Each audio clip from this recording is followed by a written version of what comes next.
Renal handling of sodium. Sodium is a major extracellular ion, very important in maintaining blood pressure, in maintaining movement of ions across the cell membranes. You all know that, right? Sodium, potassium, they're very important. So you have to maintain sodium within this value in the blood. So between 140 to 145 milliequivalents per liter. So kidneys play a very important role in maintaining sodium within this range. If sodium is increasing in the blood, kidneys will excrete more sodium. If sodium is decreasing in the blood, kidneys will reabsorb more sodium. Now this is just to show you, so this is the filtrate over here. This is the cells in the tubule, interstitial space, and then the capillaries which are along the tubules, So sodium is reabsorbed at the basal surface of the cells outside the tubule via an active mechanism using ATP. So these are the cells of the tubule, all right? Filtrate is passing here. Outside is what? The blood vessels along the tubule, right? Sodium reabsorption means the sodium was filtered, a large amount of sodium is present here. You want this sodium to go back into the blood, right?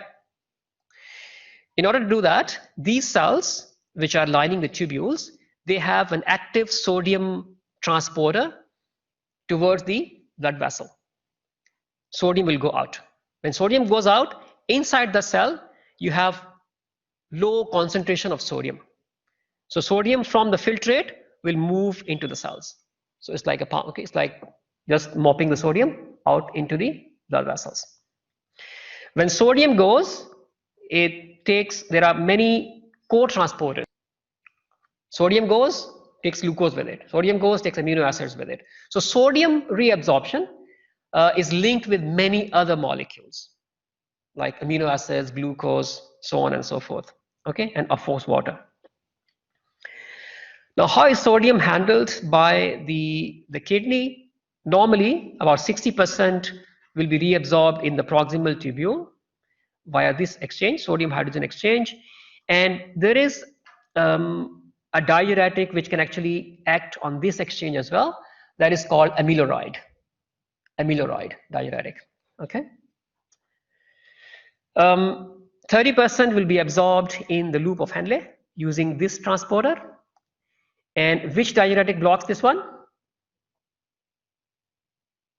Loop diuretic. Remember, loop diuretic will block this transporter. Okay. What happens afterwards? In the distal tubule, this transporter. Which diuretic blocks this one? Thiazide diuretic. Okay, thiazide diuretics. Okay, perfect. And the remainder of the filtered sodium is reabsorbed via this channel, which is under the action of aldosterone. And aldosterone is produced, remember that? Renin-Angiotensin-Aldosterone. Sodium comes in and potassium goes out. Aldosterone action is sodium reabsorbed, potassium excreted. This is now just to reiterate this renin-angiotensin-aldosterone axis, because this is very important function of the kidney, which helps in regulating body fluids, blood pressure, and so on. So first thing is kidney will produce renin. When will it produce renin? What is the stimulus for renin production? If there is lack of blood flow to the kidney, okay. Sorry, if there is lack of blood flow, there's less blood flow to the kidney. The kidneys suffer what we call hypoperfusion. The cells will make renin. In the blood, you have this angiotensinogen, which was actually produced by the liver. It is flowing in the blood. It is inactive. When renin comes, it converts angiotensinogen into angiotensin 1, right? Then there's another enzyme which was actually produced by cells in the lungs, is also present in the blood. It will convert angiotensin 1 to angiotensin 2. What this will do, it will directly constrict the arterioles. So when you constrict the arterioles, blood pressure will go up. Okay. It will also stimulate the cells in adrenal cortex, which will make aldosterone. What aldosterone will do, it will reabsorb sodium and water will come with it, and it will secrete potassium. Okay. One thing which is not shown here, angiotensin 2 also stimulates the pituitary to make ADH. ADH also will conserve water. Okay. And ADH also stimulates the thirst center. So you'll drink more water. Regulation of pH, I'm not going to go into details, but just to give you basic idea what it does, it regulates tubular secretion of H+.